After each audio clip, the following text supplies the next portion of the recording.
Guys, welcome po to my channel. Paano po ba gumawa o mag-edit ng channel art sa ating YouTube channel? Punta po tayo sa ating Google Chrome at i-type po natin youtube.com.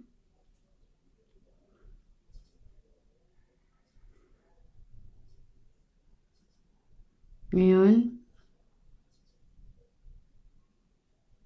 click po natin yung tatlong dot sa taas. Punta tayo sa desktop site version. Andito na po tayo sa desktop site. Sa bandang taas, sa may gilid po, i-click po natin yan sa right side yung profile natin.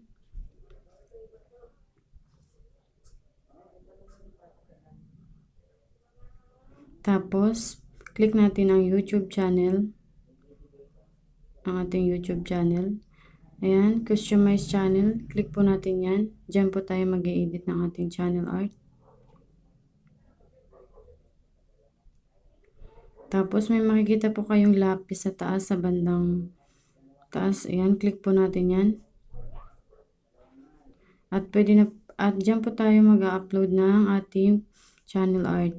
Kung may nagawa na po kayo, kailangan po malaking capacity po ng photos ang kailangan para sa channel art. Bali sa PixArt po ako nag-edit. Ayan, antayin po natin mag-loading. Habang naglo-loading po, antayin po natin ma-process.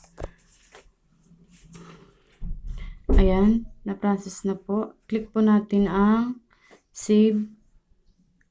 Ganyan po ang kakalabasan ng ating channel art.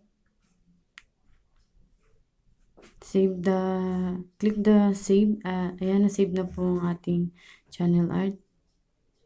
Ayan po. Ganyan lang po kadali, guys. Kung gusto niyo naman pong i-edit ang inyong profile, click niyo lang po yung parang lapis sa taas.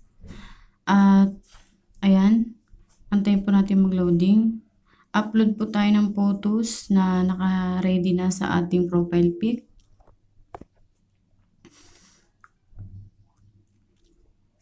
Ayan po. Antayin po natin mag-loading. Ayan, naglo-loading na po. Antayin po natin. Ayan guys, ganyan lang po kadali yung paggawa ng profile pic at channel art sa ating YouTube channel. Thank you guys. Please like and subscribe to my channel.